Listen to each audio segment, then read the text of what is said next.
আপনারা দেখতে পাচ্ছেন আমাদের সামনে একটা ব্যানার রয়েছে। এই ব্যানারটা কিসের জন্য? এটা নাস্তিক ছাড়া কিছু হতে পারে না। এটা ইসলাম বিরোধী, রসুল বিরোধী, কোরআন বিরোধী, হাদিস বিরোধী। আমরা এই জন্য দাঁড়িয়েছি, হিজবুত তাওহীদকে অবিলম্বে নিষিদ্ধ ঘোষণা করতে হবে। হবে না, হবে না। আমরা যদি একবার জেগে উঠি, একবার যদি আমরা জুলাই আগস্টে ফিরে যাই, এখনো সময় আছে যে সাধারণ সন্ত্রাসী বাহিনীর নামে আপনারা মিথ্যা। ইসলামে ক্ষমা জায়েজ আছে, আমরা আপনাদেরকে ক্ষমা করে দিব।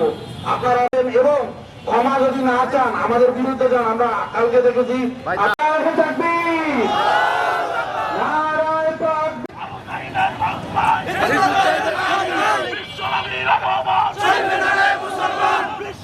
আল্লাহর রাসূলকে নিয়ে তারা অপমাননাকর বক্তব্য দিয়েছিল।